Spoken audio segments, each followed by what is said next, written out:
সুন্নাহ থেকে, আমার বানানো না, কোরআন এবং সুন্নাহ থেকে সালাতের বেসিক 15টি শিক্ষা, মৌলিক 15টি শিক্ষা আপনাদের সামনে তুলে ধরব।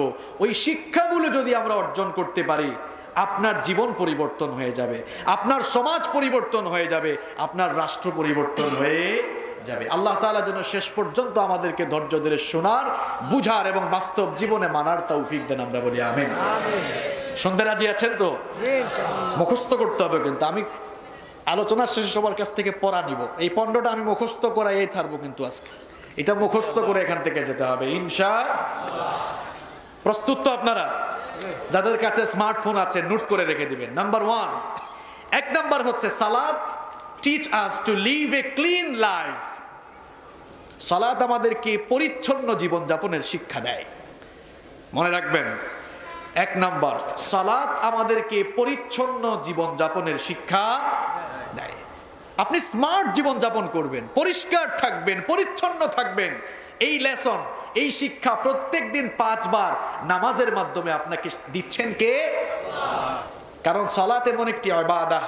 মুসলিম শরীফের হাদিসে বিশ্বনবী সাল্লাল্লাহু আলাইহি ওয়াসাল্লাম বলছেন, লা তুকবালু সালাতুম বিগাইরি তুহুর, পবিত্রতা ছাড়া নামাজ আল্লাহর কাছে কবুল হয় না। আপনারা তো সবাই জানেন আহকাম এবং আরকান কতটি ফরজ আছে? মাশাআল্লাহ 13টি ফরজ। নামাজের ভেতরে 6টা, আর বাহিরে কয়টা? দেখেছেন অবস্থা? বাহিরে কিন্তু বেশি। আপনার শরীর পাক থাকতে হবে, কাপড় পাক থাকতে হবে, পবিত্রতা অর্জন করে পাক পবিত্র হয়ে, ময়লা আবর্জনা পরিষ্কার করে পাক পবিত্র হয়ে কিন্তু নামাজে আসতে হবে। প্রত্যেক দিন গোসল করে, অজু করে, সুন্দর জামা, পরিষ্কার জামা কাপড় গায়ে দিয়ে খালি মসজিদে গেলেন, কিন্তু এখানে যে শিক্ষাটা কোন জায়গায় লুকায়িত আছে আপনি বুঝতে পারলেন না।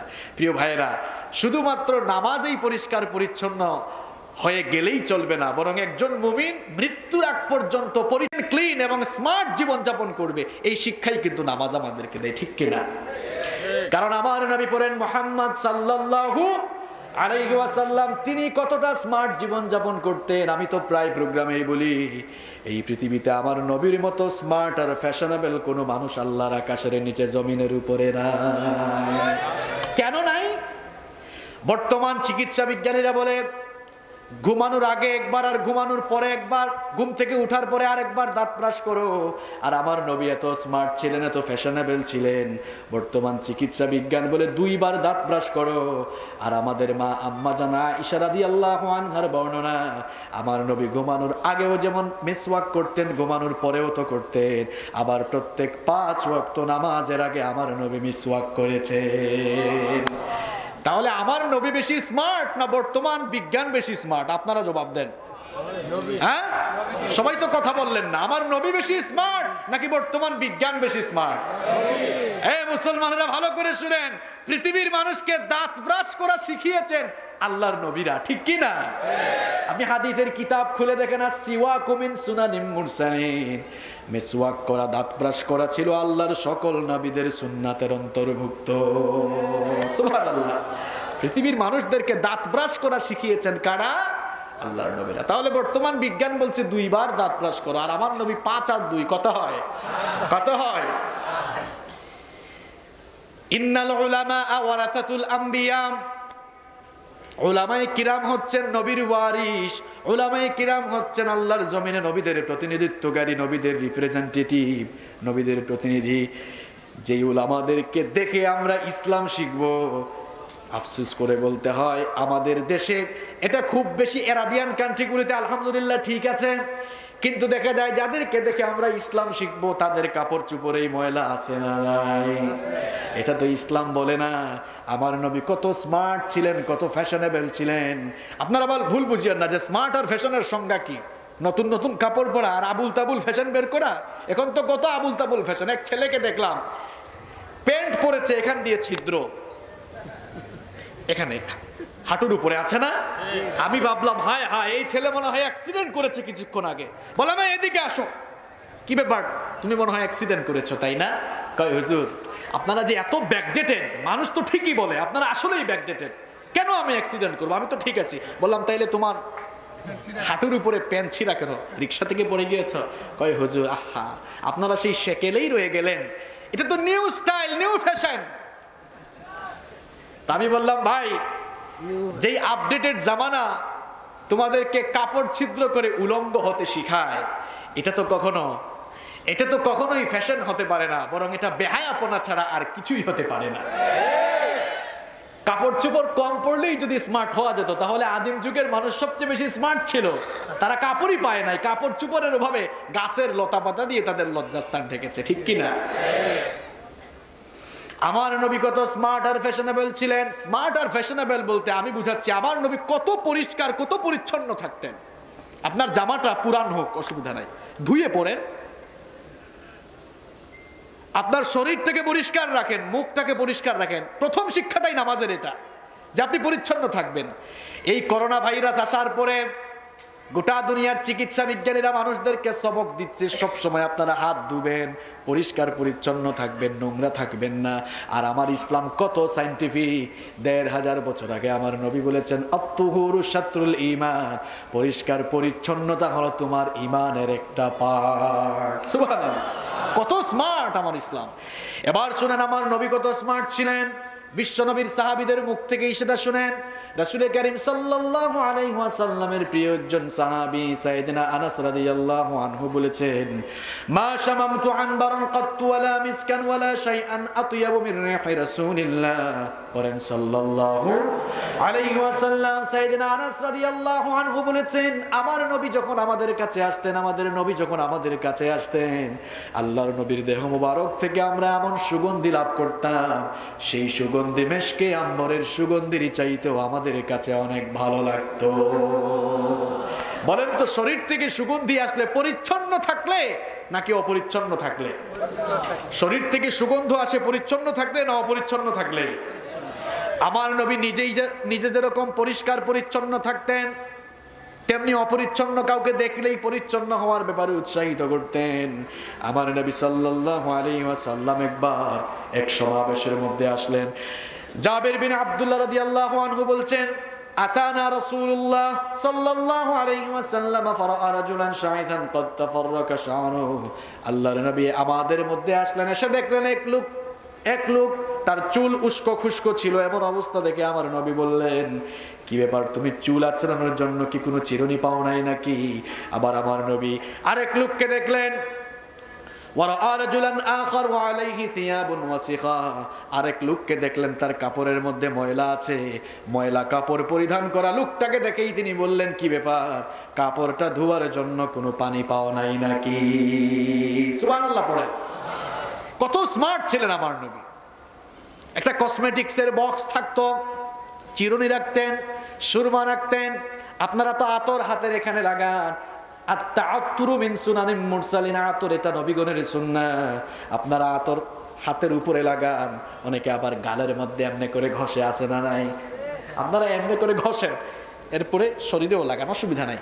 কিন্তু আমার নবী হাতের তালুতে আতর দিতেন, হাতের এই জায়গাটা তালুর মধ্যে আতর দিতেন, যেন কারো সঙ্গে মুসাফাহা করলে তার হাতের মধ্যেও যেন আতরের সুগন্ধি চলে যায়। কত ফ্যাশন সচেতন ছিলেন মুহাম্মদ সাল্লাল্লাহু আলাইহি ওয়াসাল্লাম। সালাত আপনাকে এই শিক্ষাই দিচ্ছে, আপনি যেন নিট এন্ড ক্লিন, পরিষ্কার পরিচ্ছন্ন জীবন যাপন করেন। কারণ নামাজে আসার আগে পরিষ্কার হওয়ার দরকার আছে না নাই? পরিচ্ছন্ন হওয়ার দরকার আছে না নাই? এই শিক্ষা নামাজ থেকে নিতে হবে। শুধু নিজের ব্যক্তি জীবন পরিষ্কার থাকলেই হবে না, নিজের বাড়িটাকেও পরিষ্কার রাখার দরকার আছে না নাই? আমাদের বাড়িঘরের অবস্থা হলো, বাড়ির চারপাশের আঙ্গিনাকে আমরা অপরিচ্ছন্ন করে রাখি, অথচ আমার নবী পরিচ্ছন্নতার ব্যাপারে কত গুরুত্ব দিয়েছেন দেখেন। আমার নবী বলেছেন, তাহিরু আফনিয়াতাকুম ফা ইন্নাল ইয়াহুদা লা তুতাহিরু আফনিয়াতাহা। আমার উম্মতরা বাড়ির চারপাশের আঙ্গিনাকে তোমরা পরিষ্কার পরিচ্ছন্ন রাখো, বাড়ির চারপাশটাকে পরিচ্ছন্ন রাখো। কারণ ইয়াহুদিরা তাদের বাড়ির আঙ্গিনাকে পরিচ্ছন্ন রাখে না। শুধু বাড়ির আঙ্গিনা নয়, রাস্তাঘাটকেও পরিচ্ছন্ন রাখার দরকার আছে না নাই? আমাদের দেশের রাস্তাঘাটে ময়লা কম না বেশি? আপনারা যারা বিভিন্ন দেশে সফর করেছেন দেখেছেন, থুতু ফেললেও কিন্তু জরিমানা দেওয়া লাগে। এরকম দেশ আছে না নাই? দেশের বাইরে যারা সফর করেন আপনারা দেখেছেন, একটা শু পরে 10-15 দিন হাঁটলেও শুটা ময়লা হয় না। আমার দেশে আধা ঘন্টা হইলে ওই শুয়ের কাম শেষ, ঠিক কিনা? আমাদের দেশে মুসলমান আছে কিন্তু ইসলাম নাই। ওয়েস্টার্ন কান্ট্রিগুলোতে মুসলমান নাই কিন্তু ইসলাম আছে। কথা মনে হয় ক্লিয়ার না, এখনো ভেজাল কিছুটা আছে, তাই না? ভেজালটা ভেঙে দেই। আমাদের দেশে মুসলমান আছে, ইসলাম নাই। মানে হচ্ছে ইসলাম এই যে পরিষ্কার পরিচ্ছন্নতার ফর্মুলাগুলো ১৫০০ বছর আগে দিয়েছে, এগুলো আপনারা গ্রহণ করতে পারেন নাই। কিন্তু ওয়েস্টার্ন কান্ট্রিতে অমুসলিমরা আছে, অমুসলিম আছে, সেখানে ইসলাম নাই, কিন্তু পরিষ্কার পরিচ্ছন্নতার ইসলামিক এই ফর্মুলা তারা গ্রহণ করেছে। এই জন্য আমি বলেছি যে আমাদের দেশে মুসলমান আছে কিন্তু ইসলাম, আর ওই সকল দেশগুলোতে মুসলমান নাই কিন্তু ইসলাম। পরিষ্কার পরিচ্ছন্নতার এই নীতিমালা ১৫০০ বছর আগে দিয়েছেন কে? আমার ইসলাম কত সুন্দর দেখেন। আল্লাহর নবী বলেছেন ইউমিতুল আদা আনিত তরিকি সাদাকা, রাস্তা থেকে কষ্টদায়ক জিনিসগুলো সরিয়ে দেওয়া হচ্ছে একটি সাদাকা। অর্থাৎ আপনি যদি রাস্তা থেকে কোনো কষ্টদায়ক বস্তু সরিয়ে দেন, আল্লাহর রাস্তায় সাদাকা করলে যে সওয়াব হবে আপনার আমলনামায় আল্লাহ তাআলা ওই সওয়াব দান করে দিবেন। সুবহানাল্লাহ। এখন আসেন একটু বুঝেন, এই রাস্তা দিয়ে আপনি ঘর থেকে বের হয়েছেন, এখানে একটা ইটের টুকরা পেয়েছেন, আপনি আপনার হাত দিয়ে ইটের টুকরাটা হাতে নিয়ে এটা ফেলে দিলেন, ফেলে দেওয়ার সঙ্গে সঙ্গে সাদাকার সমপরিমাণ সওয়াব আল্লাহ আপনার আমলনামায় দিয়ে দিবেন। আমি আমার বাসা থেকে একবার বের হলাম বৃষ্টির দিন, তো বাসার নিচে পানি জমে আছে। আমি কিছুক্ষণ দাঁড়িয়ে রইলাম যে দেখি পানি একটু কমে কিনা। বেশ কিছুক্ষণ দাঁড়ালাম, পানি তো আর যায় না। দেখলাম মানুষজন চলাফেরা করছে, একটু চলাচলের সুবিধার ব্যবস্থা কেউ করে না।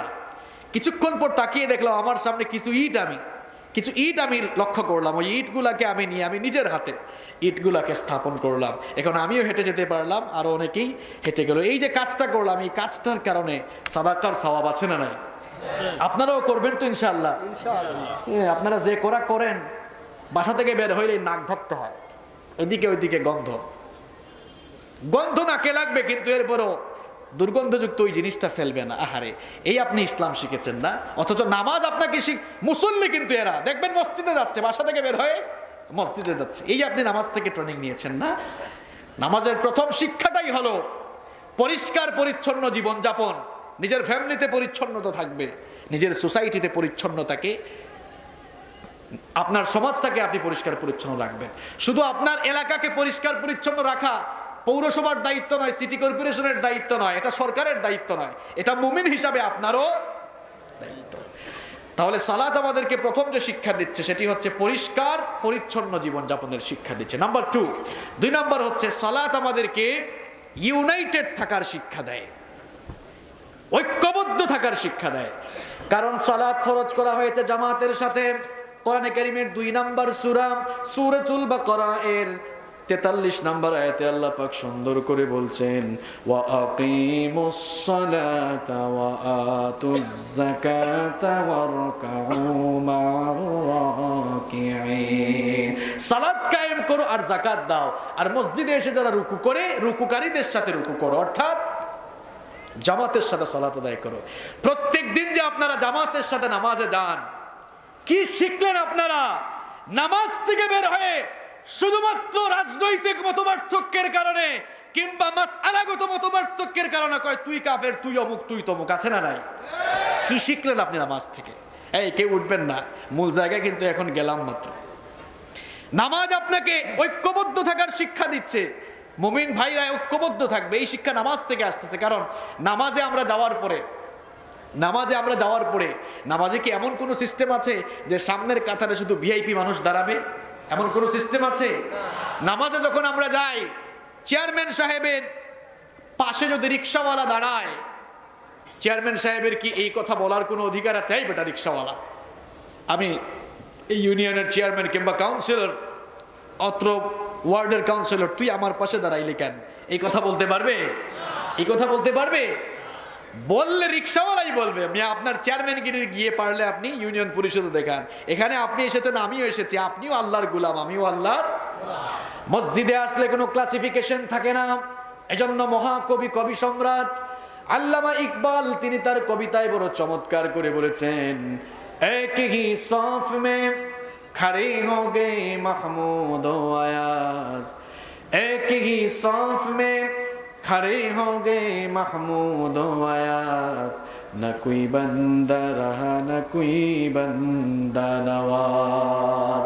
নামাজে আসার পর সম্রাট মাহমুদ আর তার চাকর আয়াত যখন একই কাতারে কাছাকাছি পাশাপাশি দাঁড়িয়ে যায়, তখন সম্রাট মাহমুদ তিনি আর সম্রাট থাকেন না, তার চাকর আয়াজ তখন আর চাকর থাকে না, সম্রাট আর চাকর দুজনেই তখন আল্লাহর গোলামে পরিণত হয়ে যায়।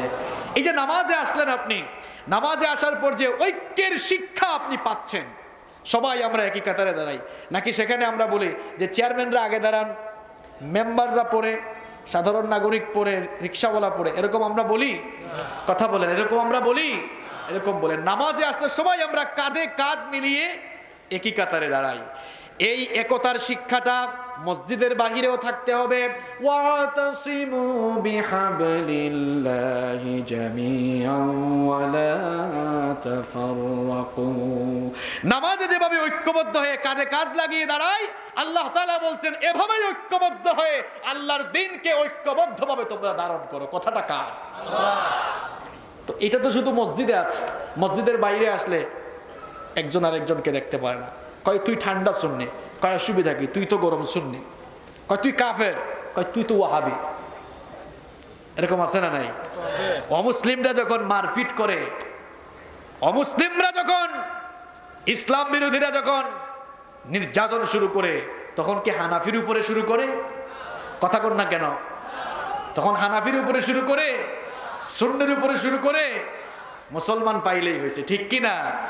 এখনো আপনাদের বিবেকবোধ জাগ্রত হয় না। মনে রাখবেন, ইসলাম বিরোধীরা তারা কখনো দল বা ব্যক্তিকে টার্গেট করে কাজ করে না, বরং তারা ইসলাম, মুসলিম মিল্লাত আর আলেম উলামাকে ধ্বংসের ষড়যন্ত্র করে কাজ করে।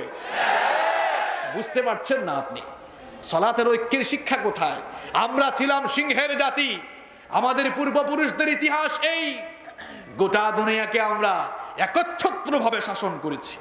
সেই সোনালী ইতিহাস আজ আমাদের জন্য অতীত হয়ে গিয়েছে। আমাদের পূর্বপুরুষদের হারানো ঐতিহ্য, আমরা এমন ভাবে সেই ঐতিহ্যকে হারিয়ে ফেলেছি। সিংহের জাতি মুসলমান ছিল, আজকে সেই সিংহের জাতি মুসলমানদের মাথার উপরে ইঁদুররা উঠে খেলাধুলা করে, আর তারাও অসহায়ের মতো হয়ে বসে আছে, ঠিক কি না? এটা হয়েছে কেন? শুধুমাত্র বিভ্রান্তি আর অনৈক্যের কারণে। যতদিন না মুসলমানরা ঐক্যবদ্ধ না হবে, ততদিন পর্যন্ত শুধু মার খাবে, মার খেতে খেতে অধপতনের অতল তলদেশে নিপতিত হওয়া লাগবে। ছোটখাটো মতপার্থক্যগুলো ভুলে যান, ঐক্যবদ্ধ হয়ে যান। আপনি যে কোনো রাজনৈতিক দল করেন, আপনি যে কোনো হুজুরের সাথে থাকেন, অসুবিধা নাই, কিন্তু আল্লাহর কোরআনের বেলায়, হাদিসের বেলায়, ইসলামের বেলায় এক কাতারে চলে আসতে হবে, ঠিক কি না? কারণ আমাদের ফার্স্ট আইডেন্টিটি হচ্ছে আমরা মুসলমান। আমাদের প্রথম আইডেন্টিটি কি? তাহলে সালাত আমাদেরকে ঐক্যবদ্ধ থাকার শিক্ষা দেয়। আল্লাহ তাআলা এই উম্মাহকে এক আর নেক বানিয়ে দাও। আরো আস্তে বলেন আমিন। কষ্ট হচ্ছে আপনাদের? সালাতের 3 নম্বর শিক্ষা হচ্ছে, সালাত আমাদেরকে সাম্য, ভ্রাতৃত্ব এবং ইনসাফপূর্ণ একটি সমাজ প্রতিষ্ঠার শিক্ষা দেয়। নামাজে যখন আমরা দাঁড়াই, যেভাবে আমরা সকল প্রকার ভেদাভেদ ভুলে গিয়ে একই কাতারে দাঁড়াই, এরকম ভেদাভেদহীন একটি সমাজ প্রতিষ্ঠার শিক্ষা আমাদেরকে সালাত দিচ্ছে। আমরা মানুষের মানদণ্ড নির্ধারণ করি, সম্মান মর্যাদার মানদণ্ড নির্ধারণ করি যে সকল বিষয়ের ভিত্তিতে, সেগুলো হচ্ছে টাকা পয়সা, ক্ষমতা, শিক্ষা দীক্ষা, প্রভাব, আধিপত্য, এগুলো দিয়ে মানুষের সম্মান বা মর্যাদার মানদণ্ড নির্ণয় করি। কিন্তু আল্লাহর কাছে এই সকল বিষয় দিয়ে মানুষের সম্মান আর মর্যাদার মানদণ্ড নির্ণয় হয় না। আল্লাহ পাক বলেছেন, ইন্না আকরামাকুম ইনদাল্লাহি আতকাকুম, তোমাদের মধ্যে যার তাকওয়ার লেভেল যত বেশি, আল্লাহর কাছে তার দাম হচ্ছে তত বেশি। যার তাকওয়া যত বেশি, তার দামও আল্লাহর কাছে তত বেশি। মানুষ হিসাবে আমরা সবাই সমান। এই যে ইনসাফ ভিত্তিক ভেদাভেদহীন একটি সমাজ প্রতিষ্ঠার শিক্ষা আমরা সালাত থেকে পাই, কারণ সালাতে আমরা সবাই গিয়ে একই কাতারে দাঁড়াই। এভাবে যদি আমরা নামাজের বাহিরেও একই কাতারে দাঁড়াতে পারতাম, আল্লাহর কসম করে বলছি, ইসলাম বিরোধীরা আমাদের মাথার উপরে কাটাল ভেঙে কুড়াতে পারে। দুনিয়াতে আপনি এসেছেন, এটা আপনার বাড়ি নয়, এটা আপনার জন্য মেহমান বাড়ি। এটা হচ্ছে ওয়েটিং রুমের মতো। আপনারা যখন দেশের বাইরে সফরে যান, দেখবেন ইমিগ্রেশন শেষ করার পরে ফ্লাইট শুরু হওয়ার আগ পর্যন্ত আপনাকে একটা জায়গায়, একটা রুমে কিংবা একটা জায়গায় বসে থাকতে হয়, ওয়েটিং রুমে থাকতে হয়। কিংবা ডোমেস্টিক ফ্লাইটও বোর্ডিং পাস নেওয়ার পরে ওয়েটিং রুমে ফ্লাইট ছাড়ার আগ পর্যন্ত আপনাকে অপেক্ষা করতে হয়। যে ওয়েটিং রুমে আপনারা বসেন, ওই ওয়েটিং রুমে কি একেবারে চিরস্থায়ী হয়ে বসেন নাকি ফ্লাইটের আগ পর্যন্ত? ফ্লাইটের আগ পর্যন্ত। প্রিয় ভাইয়েরা, এই দুনিয়াটা হচ্ছে আপনাদের জন্য, আমাদের জন্য ওয়েটিং রুমের মতো। যখনই ফ্লাইট চলে আসবে, যখনই মালাকুল মউত মৃত্যুর ফ্লাইট নিয়ে আগমন করবেন, এই ওয়েটিং রুম থেকে বিদায় হয়ে আমাকে আপনাকে নিজের বাড়ি, কবরের বাড়ির দিকে, অর্থাৎ আখেরাতের অনন্ত অসীম যাত্রা সূচনা আমাদেরকে করতে হবে। এই দুনিয়াতে আমরা ক্ষণকালের জন্য এসেছি, এখানে আমরা চিরদিন থাকবো না, এখান থেকে আমরা চলে যাব। কোথা থেকে এসেছে, কিভাবে এসেছে, এটাও তো অনেকে চিন্তা করে না। কোথায় যাবে, ডেস্টিনেশন জানে না। আল্লাহ পাক বলেন, চিন্তা ভাবনা করো, কোথায় ছিলাম, কিভাবে আসলাম, আর কোথায় যাবা, এ ব্যাপারে চিন্তা ভাবনা করো। কোরআনে কারীমের ৭৬ নম্বর সূরা সূরাতুল ইনসানের শুরুতে আল্লাহ পাক বললেন, হাল আতা আলাল ইনসানি হিনুম মিনাদ দাহরি লাম ইয়াকুন শাইআম মাযকুরা। মানুষের জীবনে কি এমন একটি সময় ছিল না যখন সে উল্লেখযোগ্য বিষয় বা উল্লেখযোগ্য বস্তু হিসেবে পরিগণিত ছিল না? আমার আপনার উপরে এমন একটি সময় অতিবাহিত হয়েছে যখন আমরা একেবারে অস্তিত্বহীন ছিলাম। আমাদের কোনো অস্তিত্ব ছিল না, নাম ছিল না, ঠিকানা ছিল না, ঘরবাড়ি ছিল না, কিছুই ছিল না। আল্লাহ পাক বলেন, বান্দারে একটু চিন্তা ভাবনা করো, অস্তিত্বহীনতা থেকে তোমাকে অস্তিত্ব কে দিলেন, তুমি কোথায় ছিলে, কিভাবে আসলে, এগুলা নিয়ে চিন্তা করো। কোরআনে কারীমের ২৩ নম্বর সূরা সূরাতুল মুমিনুনের ১২ নম্বর আয়াত থেকে আল্লাহ পাক বলছেন, কোথা থেকে কিভাবে আসলো ভালো করে শোনো। ওয়ালাকাদ খালাকনাল ইনসানা মিন সুলালাতিন মিন طين ثم جعلناه نطفة في قرار مكين ثم خلقنا النطفة علقة فخلقنا العلقة مضغة فخلقنا المضغة عظاما فكسونا العظام لحما। আল্লাহ পাক বলেন, তোমরা অস্তিত্বহীন ছিলে, কিছুই ছিলে না। কেমনে তোমরা এসেছো, কিভাবে এসেছো শোনো, আমি আল্লাহ কেমনে তোমাদেরকে বানালাম শোনো। আল্লাহ পাক বলেন, তোমাদেরকে আমি মাটির নির্যাস থেকে পয়দা করলাম, পুরুষের স্পাম আর মহিলাদের অভাব, এই দুটোকে একত্রিত করে এক ফোঁটা নাপাক পানিকে তোমার মায়ের গর্ভের ভেতরে সুরক্ষিত জায়গায় আমি রেখে দিলাম। এক ফোঁটা নাপাক পানি থেকে তোমার পয়দা হয়েছে। এমন নাপাক পানি, যেই নাপাক পানি বের হয়ে গেলে মানুষের উপরে গোসল ফরজ হয়ে যায়, এমন এক ফোঁটা নাপাক পানি থেকে তোমার পয়দা হয়েছে। আহারে বান্দা, দুনিয়াতে এসে টাকা পয়সা, ক্ষমতা, প্রভাব প্রতিপত্তি পেয়ে নিজেকে অনেক বড় মনে করো, অথচ নিজের অস্তিত্ব সম্পর্কেই জানো না। কিসের এত বড়াই করো, কিসের এত দলবাজি করো, কিসের এত তেলবাজি করো। এমন জিনিস থেকে তোমার পয়দা হয়েছে, এক ফোঁটা নাপাক পানি ছিলে, যেই পানি ফোঁটা বের হয়ে গেলে মানুষের উপরে গোসল ফরজ হয়ে যায়, সেরকম এক ফোঁটা নাপাক পানি থেকে আমি আল্লাহ তোমাকে বানালাম। আল্লাহ পাক বলেন, ওই নাপাক পানি ফোঁটাকে আমি তোমার মায়ের জরায়ুর ভেতরে সুরক্ষিত জায়গায় আমি রেখে দিলাম। এরপরে সেই নাপাক পানি ফোঁটাকে জমাট বাঁধা রক্তে পরিণত করলাম। অতঃপর আমি সেই জমাট বাঁধা রক্তকে গোশতের পিণ্ড বানালাম। তারপরে সেই গোশতের পিণ্ডকে বড় একটা হাড্ডিতে রূপান্তর করলাম। তারপরে সেই হাড্ডির উপরে গোশতের পোশাক পরিয়ে দিয়ে তোমার একটি স্ট্রাকচার দাঁড় করালাম। তোমার নাক, মুখ, হাত, পা, চক্ষু, কান কিছুই ছিল না, তোমার মায়ের পেটের ভেতরে থাকাকালীন সময়ে এই যে তোমাকে পর্যায়ক্রমিকভাবে আমি সৃষ্টি করছি, নাপাক পানি থেকে আমি জমাট বাঁধা রক্ত বানালাম, জমাট বাঁধা রক্ত থেকে গোশতের পিণ্ড বানালাম, গোশতের পিণ্ড থেকে আমি বড় একটা হাড্ডি বানালাম, বড় একটা হাড্ডির উপরে আবার গোশতের পোশাক পরিয়ে দিয়ে তোমাকে আমি চক্ষু দিলাম, নাক দিলাম, ঠোঁট দিলাম, কান দিলাম, হাত দিলাম, পা দিলাম, সুন্দর একটা ফেস কাটিং দিয়ে তোমার মায়ের গর্ভের ভেতরে আমি আল্লাহ সুন্দর করে তোমাকে বানালাম। এরপরে তোমার মায়ের পেটের ভেতরে আমি একটি নির্দিষ্ট সময় পর্যন্ত তোমাকে রেখে দিলাম। 9 মাস 10 মাস চলে যাওয়ার পর দুনিয়ার আলো বাতাস তোমাকে দেখালাম।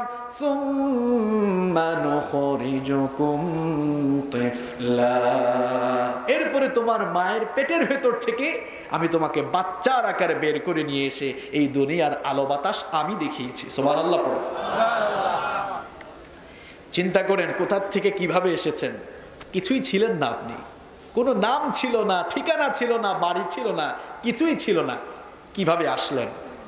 আসার পরে দুনিয়ার আলো বাতাস পেয়ে যখন আস্তে আস্তে বড় হয়, টাকা পয়সা হয়, শিক্ষা দীক্ষা লাভ করে, আর যদি একটু ক্ষমতা টমতা পায়, তাইলে তো আর হয়েছে একেবারে হামসে বড় কোন, হ্যাঁ আমার চেয়ে বড় কেউ আছে নাকি? দুনিয়াকে যারা নিজের মনে করছে, আসলে কি এটা নিজের? কেউ থাকতে পারবে? আর কে যে কখন চলে যাবে সেটা কিন্তু কেউ জানে না। কারণ পৃথিবীতে আসার বেলায় সিরিয়াল দরকার হয়, কিন্তু পৃথিবী থেকে যাওয়ার কি কোনো সিরিয়াল আছে নাকি? কম। পৃথিবীতে আছে, প্রথমে আসেন দাদা, তারপরে বাবা, এরপরে দাদার ঘরে নাতি আসে। এইরকম দুনিয়াতে আসার চমৎকার সিরিয়াল আছে, কিন্তু দুনিয়া থেকে যাওয়ার কোনো সিরিয়াল নাই। মাঝে মাঝে এমন করুণ দৃশ্য আমরা দেখতে পাই, নাতির লাশ দাদা কবরে নামায়। এরকম আছে না নাই? কার কখন ফ্লাইটের টিকিট চলে আসবে আর দুনিয়া থেকে চলে যাবে কেউ জানে? আমরা এখন বড়াই করে বলি গোটা দুনিয়া গ্লোবাল ভিলেজ হয়ে গিয়েছে, ঘরে বসে গোটা দুনিয়ার খবর নেওয়া যায়। হ্যাঁ, আমি আপনার সাথে একমত, ঘরে বসে গোটা দুনিয়ার খবরাখবর নেওয়া গেলেও গোটা দুনিয়ার কোনো মানুষ জানে না কার জন্য কাফনের কাপড় এসে দোকানে রেডি হয়ে আছে। কেউ জানে এটা? কথা বলেন, কেউ জানে? কার ফ্লাইটের টিকিট কখন চলে আসে কেউ জানে না। একজন ছাড়া, তিনি কে? এই দুনিয়াতে আপনি আসলেন, এখানে আপনি চিরকাল থাকতে পারবেন না। মৃত্যু চলে আসবে। Every soul will take the test of death. প্রত্যেক প্রাণসত্তাকেই মৃত্যুর স্বাদ আস্বাদন করতে হবে, মরতে হবেই আপনাকে। মৃত্যুর পরে আপনি চতুর্থ জগৎ, আলামে বারজাখ, বারজাখের জিন্দেগি, যেটাকে আমরা বলি কবরের জিন্দেগিতে প্রবেশ করবেন। সেখানেও চিরকাল থাকবেন না। ডে অফ রিসারেকশন, পুনরুত্থান দিবসের আগ পর্যন্ত সেখানে থাকবেন। এরপরে আল্লাহ তাআলা কবর থেকে মানুষকে উত্থিত করে কিয়ামতের দিন হাসরের ময়দানে সমবেত করবেন। তাহলে আমার এই কথাগুলো থেকে আপনারা কি বুঝলেন? লেসনটা কি আমাদের জন্য? প্রিয় ভাইয়েরা, লেসন হচ্ছে আমাদের জন্য আসলে 5টি জগৎ রয়েছে। কয়টা জগৎ? সবাই বলেন, কয়টা জগৎ? 5টা। এটা একটা ক্লাস, তো আপনাদেরকে কথা বলতে হবে। এই মাহফিলগুলো শুধু শো অফ না যে আমরা করলাম, মূলগাঁওয়ে 5 দিনের একটা আয়োজন হয়েছে, ফুটানি করার জন্য মাহফিল নয়। এই মাহফিলে আপনারা যারা আসবেন কিছু যেন শিখতে পারেন, আল্লাহ তৌফিক দেন। আমিন। তাহলে আমাদের জন্য কয়টা জগৎ রয়েছে? 5টি জগৎ রয়েছে। নাম্বার 1, 1 নাম্বার হচ্ছে আলমে আরওয়াহ। আমরা সবাই রুহের জগতে ছিলাম। রুহের জগৎ থেকে ইন্তেকাল করে, ইন্তেকাল আরবি শব্দ। কোনো মানুষ মারা গেলে আপনারা বলেন না যে অমুক এলাকার অমুক ইন্তেকাল করেছে, বলেন না আপনারা? ইন্তেকাল হচ্ছে আরবি শব্দ, এর বাংলা অর্থ হচ্ছে স্থানান্তর হওয়া, এক জায়গা থেকে আরেক জায়গায় যাওয়া। তো রুহের জগৎ থেকে ইন্তেকাল করে আমরা চলে এসেছিলাম আলমে আরহাম, মায়ের রেহেম, মায়ের পেটের জগৎ। সেখানে পর্যায়ক্রমিকভাবে আল্লাহ তাআলা আমাদেরকে বিভিন্ন স্তর শেষ করার পর মায়ের পেট থেকে বের করে 3 নম্বর জগতে আমাদেরকে দিলেন। 3 নম্বর এই জগৎটা হচ্ছে দুনিয়ার জগৎ, যেখানে আমি আপনি আছি। এখানেও চিরকাল থাকবো না, এখান থেকে চলে যাব কবরে, কবর থেকে হাসরে। তাহলে বর্তমানে যে জগতে আমরা আছি, এই জগৎটার নাম কি? দুনিয়ার জগৎ। আগে ফেলে এসেছি কয়টা? কয়টা? 2টা। বাকি আছে কয়টা? আপনি কিন্তু মাঝামাঝিতে আছেন, একেবারে সফরে এসেছেন এখানে। এখন প্রশ্ন হলো, মাঝখানের এই জগৎ, দুনিয়ার জগতে আপনাকে আমাকে আল্লাহ কেন পাঠালেন? আমাকে আপনাকে দুনিয়াতে পাঠানোর উদ্দেশ্য কি? অগাফেল মুসলমানরা, দুনিয়াতে আসার পরে তুমি ক্ষমতার লোভে অন্ধ হয়ে গিয়েছো, টাকা পয়সা প্রভাব প্রতিপত্তি আর দুনিয়ার চাকচিক্যের মুখে পড়ে শয়তানের ধোঁকায় পড়ে জীবনটাকে বরবাদ করে দিচ্ছ। সৃষ্টির উদ্দেশ্যই তুমি ভুলে গিয়েছো। কেন তোমাকে আল্লাহ দুনিয়াতে পাঠাচ্ছে? কেন আল্লাহ তোমাকে দুনিয়ায় পাঠিয়েছেন? সেই উদ্দেশ্য সম্পর্কে উদাসীন হয়ে গিয়েছ। আজ আমি মাহফিল থেকে স্মরণ করিয়ে দিচ্ছি, কোরআনে কারীমের 51 নম্বর সূরা সূরাতুয যারিয়াতের 56 নম্বর আয়াতে আল্লাহ পাক সুন্দর করে বলছেন, ওয়ামা খালাকাতুল জিন্না ওয়াল ইনসা ইল্লা লিয়াবুদুন। I didn't create the mankind and jinkind except my worship. আল্লাহ তাআলা বলছেন, পৃথিবীতে জিন আর মানুষদেরকে আমার গোলামি ছাড়া অন্য কিছুর জন্য আমি সৃষ্টি করি নাই। আল্লাহু আকবার। 3 নম্বর যে জগতে আপনারা আছেন, এখানে শুধু ফডর ফডর করার জন্য আসেন নাই। ফডর ফডর বুঝেন তো আপনারা? যা মন চায় তাই বলে, যা মন চায় তাই করে। এখানে যা মন চায় তাই করা যাবে না। এখানে যা মন চায় তাই করা যাবে না, তাই বলা যাবে। কারণ আপনি তো সফরে এসেছেন, যখনই টিকিট আসবে শেষ, আল্লাহর কাছে আবার চলে যেতে হবে। এখানে এসেছেন গোলামের জন্য। আমরা সবাই গোলাম কার? দেখেছেন, যারা কথা কয় না এরা মনে মনে ভাবে, হুজুর আমরা তো গাজীপুরের মানুষ, দেখেন না ইন্ডাস্ট্রিয়াল এরিয়া, কত ইন্ডাস্ট্রি, কত টাকা পয়সা আমাদের হাতে, নিজের পরিচয় গোলাম আমরা কেমনে দেই? এটা তো প্রেস্টিজে লাগে। আরে ভাই, আপনি তো শুধু গোলাম নন, আমরা সবাই গোলাম জাত, গোলামের ঘরের গোলাম আমরা। কারণ আমাদের বাবা কার গোলাম? আমরা গোলামের ঘরের গোলাম, বান্দির ঘরের গোলাম। আমাদের বাপ দাদা 14 গোষ্ঠী কার গোলাম? সবাই বলেন কার গোলাম? আল্লাহর নাম বলতে কষ্ট হয়। আল্লাহু আল্লাহু তুমি জানলে জানানো, শেষ করা তো যায় না গে তোমার গুণগান। আল্লাহু আল্লাহু তুমি জানলে জানানো, শেষ করা তো যায় না গে তোমার গুণগান। তুমি কাদের ও গাফফার, তুমি জলিল ও জব্বার। তুমি কাদের ও গাফফার, তুমি জলিল ও জব্বার।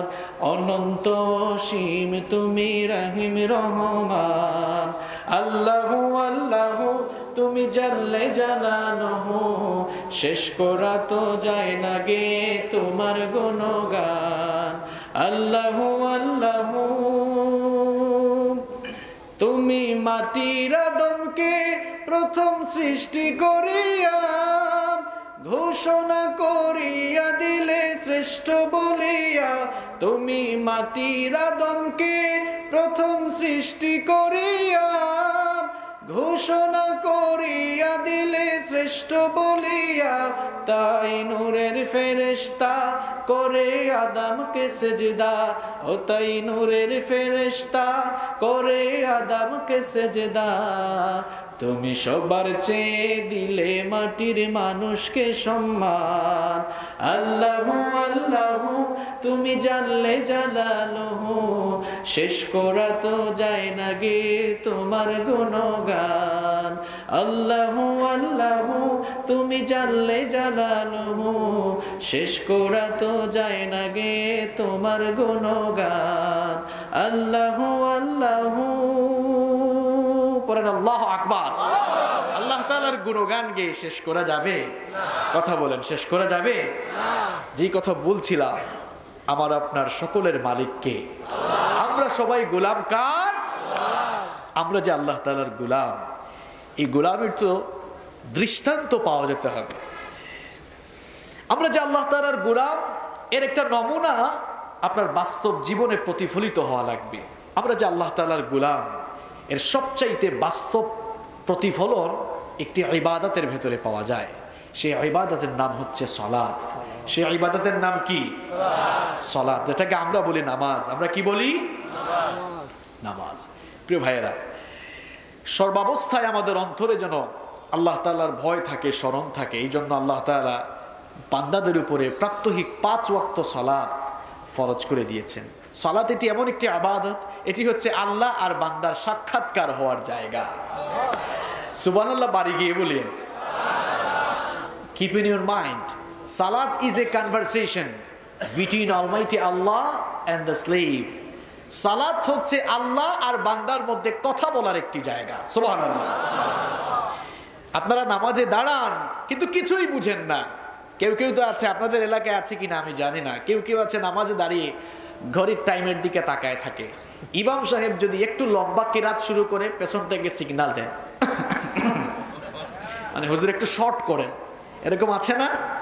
সিগন্যাল শুরু হয়। কেউ কেউ তো আবার এমনও আছে নামাজে দাঁড়ানোর পর, নামাজ তো সে বুঝে না, না বুঝার কারণে পাশে কোনো মুসল্লি দাঁড়ালে তার দিকে তাকায়। আমি একবার সিলেটে এক মসজিদে ঢুকলাম সালাত আদায় করার জন্য, এক মুসল্লির পাশে গিয়ে দাঁড়াতেই মুসল্লি নামাজরত অবস্থায় আমার দিকে এমনি তাকায়।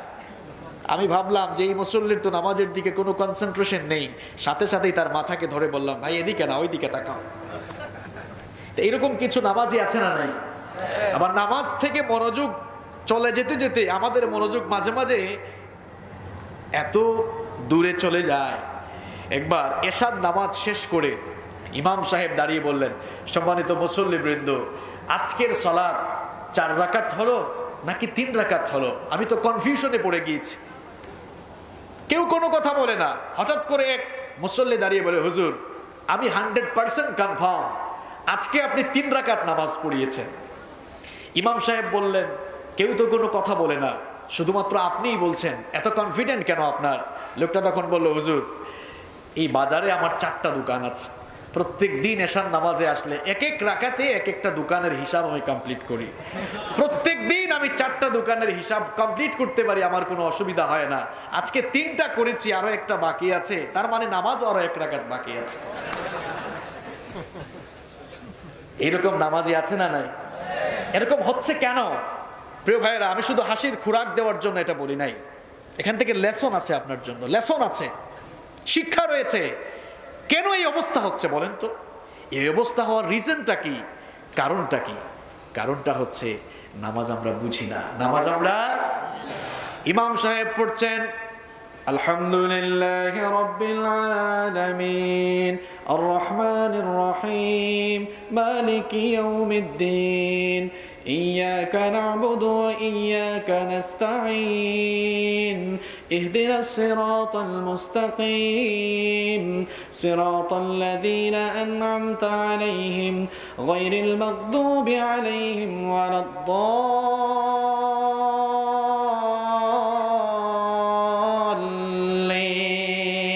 পড়েন আমিন। ইমাম সাহেব সূরা ফাতিহা পড়ে আর পেছনে মুসল্লি মানে হুজুর তাড়াতাড়ি মারেন, আছে না নাই? এই অবস্থা কেন হচ্ছে, কেন হয়? কারণ আমরা জানি না নামাজের ভেতরে কি রয়েছে, সেটা বুঝি না। যদি আমরা বুঝতাম, আল্লাহর কসম করে বলছি, নামাজ থেকে অন্যদিকে মনোযোগ যেত না। হাদিসে কুদসির ভেতরে আমার আল্লাহ বলেছেন, কাসসামতুস সালাতু বাইনি ওয়া বাইনা আবদি নিসফাইন, নামাজকে আমি আল্লাহ পাক আমার আর আমার বান্দার মধ্যে 2 ভাগ করে দিয়েছি। কত বড় কথা! ফানিসফুহালি ওয়ানিসফুহালি আবদি, নামাজের অর্ধেক আমার আর নামাজের অর্ধেক আমার বান্দা। সুবহানাল্লাহ। কিন্তু আপনি তো এটা বুঝেন না। যদি বুঝতেন তাহলে কনসেন্ট্রেশন আপনার অন্যদিকে যেত না। নামাজে দাঁড়ানোর পর কি চমৎকার করে আল্লাহ আপনার সাথে কথা বলেন, আপনি বুঝেন না।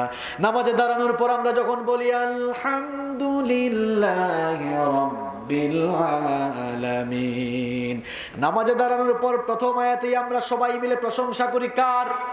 আল্লাহ পাক চুপ থাকেন না, আপনার সাথে কথা বলা শুরু করে দেন। আল্লাহ পাক বলেন, হামিদানি আব্দি, আমার বান্দা নামাজে দাঁড়িয়ে আমার প্রশংসা শুরু করেছে। 2 নম্বর আয়াত যখন আপনি তেলাওয়াত করেন, আর রহমানির রহিম, ওগো আল্লাহ আপনি হচ্ছেন রহমান, আপনি হচ্ছেন রহিম, আল্লাহ পাক সঙ্গে সঙ্গে জবাব দেন, আসনা আলাইয়া আব্দি, আমার বান্দা নামাজে দাঁড়িয়ে আমার গুণকীর্তন শুরু করেছে। 3 নম্বর আয়াত যখন আমরা বলি মালিক ইয়াউমিদ্দিন, বিচার দিবসের মালিক কে? বিচার দিবসেও কিন্তু একটা ট্রাইব্যুনাল বসবে, সেই ট্রাইব্যুনালের বিচারপতি হবেন কে? আমরা সূরাতুল ফাতিহায় প্রত্যেক দিনই ঘোষণা দেই, আর আল্লাহ আমাদের ঘোষণা দেওয়ার সাথে সাথে জবাব দেন, মাজ্জাদানি আব্দি, আমার বান্দা নামাজে দাঁড়িয়ে আমার শ্রেষ্ঠত্ব বয়ান করছে। এভাবে নামাজে সালাম ফেরানোর আগ পর্যন্ত আপনি যত কথা বলেন প্রত্যেকটা কথার জবাব দেন কে? আপনি তো বুঝেন না, বুঝেন না, না বুঝার কারণে আপনার নামাজে মনোযোগও যেমন থাকে না, ঠিক তেমনি ভাবে যেই নামাজ দিয়েছেন আল্লাহ তাআলা জীবন পরিচালনার প্রশিক্ষণ হিসাবে, আপনি নামাজকে আপনার জীবন পরিচালনার প্রশিক্ষণ হিসাবে গ্রহণ করতেও সক্ষম আজ পর্যন্ত হতে পারেন নাই। আমি এবার মূল কথায় আসছি। আপনারা হয়তো বুঝতে পারছেন না যে হুজুর আজকে কোন দিকে যাবে, কোন দিকে যাবে। এই মাত্র এখন আমরা কোন দিকে যাব বুঝতে পারবেন। এই যে প্রত্যেক দিন 5 ওয়াক্ত নামাজ পড়েন, নামাজেও মনোযোগ নাই, জীবনেও পরিবর্তন নাই, এটা তো কোনো নামাজ হলো না। কারণ যেই নামাজের নামাজ তাকে অন্যায় কাজ থেকে ফেরাতে পারে না, ওই ব্যক্তির নামাজ আল্লাহর কাছে নামাজি না। আমার কথা বুঝতে পারছেন? যেই নামাজের নামাজ তাকে হারাম থেকে ফেরাতে পারে না, ওই নামাজের নামাজ আল্লাহর কাছে নামাজি না। আল্লাহু আকবার, কত বড় কথা এটা! কারণ সালাত আল্লাহ এমনি এমনি দেন নাই। প্রত্যেক দিন শুধু 5 বার গিয়ে সাজদা দিবেন আর মানুষকে দেখাবেন এই এলাকার অমুক কিন্তু খুব বড় মুসল্লি, এইরকম শুধু প্রত্যেক দিন 5 বার সাজদা দেওয়ার জন্য আল্লাহ আপনাকে নামাজ আমাদের উপরে ফরজ করেন নাই। কারণ আমরা যদি আল্লাহকে সাজদা নাও দেই, আল্লাহর কি কোনো লস আছে নাকি? কন আল্লাহর প্রশংসা করার কি, আল্লাহর প্রশংসা করার মতো সৃষ্টি এই দুনিয়ায় কি অভাব আছে নাকি? কন এই দুনিয়ার যত সৃষ্টি আছে, আকাশমণ্ডলী আর জমিন, নভমণ্ডল আর ভূমণ্ডলে যা কিছু আছে, সব কিছু প্রতিনিয়ত তাসবিহ জপে কার? আমার ভাইয়েরা, এই যে গাছের পাতা নড়ে, আপনারা মনে করেন গাছের পাতাগুলো এভাবে নড়াচড়া করছে, গাছের পাতাগুলো এভাবে নড়াচড়া করছে, আপনি তার ভাষা বুঝেন না। গাছের পাতা নড়াচড়া করে করে সে তার ভাষায় প্রত্যেকটি মুহূর্তে আমার আল্লাহ পাকের গুণগান আর জিকির করছে। আল্লাহর সাজদার অভাব নাই, প্রশংসাকারীর অভাব নাই। আল্লাহ তাআলা শুধুমাত্র প্রত্যেক দিন আপনি গিয়ে সাজদা দিয়ে দায়িত্ব আদায় করবেন, এজন্য নামাজ দেন নাই। তাহলে আল্লাহ তাআলা নামাজ দিলেন কেন? কোরআনে কারীমের 29 নম্বর সূরা, সূরাতুল আনকাবুতের 45 নম্বর আয়াতে আল্লাহ পাক সুন্দর করে বললেন, উতলু মা উহিয়া ইলাইকা মিনাল কিতাবি ওয়া আকিমিস সালাহ ইন্নাস সালাতা তানহা আনিল ফাহশাই ওয়াল মুনকারি ওয়ালাযিকরুল্লাহি আকবার ওয়াল্লাহু ইয়ালামু মা তাসনাউন। আল্লাহ পাক বলছেন, ওগো আমার হাবিব, আপনার কাছে যে ওহী নাজিল হচ্ছে, সেই ওহী থেকে আপনি তেলাওয়াত করে মানুষদেরকে শোনান আর সালাত কায়েম করুন। কারণ নিশ্চয়ই নিঃসন্দেহে সালাত মুসল্লিকে সকল অন্যায় আর অশ্লীল কাজ থেকে বাঁচিয়ে রাখে। এইবার আসল কথা বললাম যে নামাজ কেন দেওয়া হয়েছে।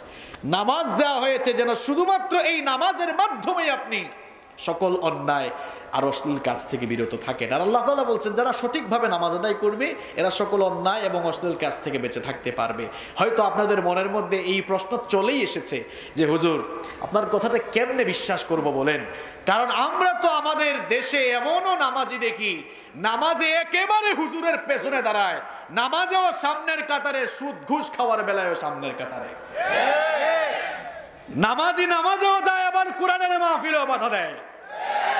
তো হুজুর, আপনিই তো বলছেন, আল্লাহ তাআলা বলেছেন যে নামাজ মানুষকে অন্যায় থেকে ফেরায়, কিন্তু এই লোকটাকে ফেরায় না কেন? কি বলেন, এরকম প্রশ্ন আসে কিনা? আমি কিন্তু বাস্তবিক কথা আজকে বলবো, আপনার গিরায় গিরায় লাগলেও আমার কোনো আপত্তি নাই। কথাগুলো কার? কথাগুলো কার? কি শোনার মতো ধৈর্য আছে তো? আপনাদের প্রশ্ন, হুজুর তাইলে এই মুসল্লি, তার নামও তো আব্দুল করিম, লোকটা তো নামাজেও যায়, ঘুষও খায়, সুদও খায়, মাহফিলেও বাধা দেয়, আলেমকেও বাধা দেয়, তাহলে আপনি তো বলছেন আল্লাহ কোরআনে বলেছেন নামাজিকে নামাজ অন্যায় থেকে ফেরাচ্ছে না কেন?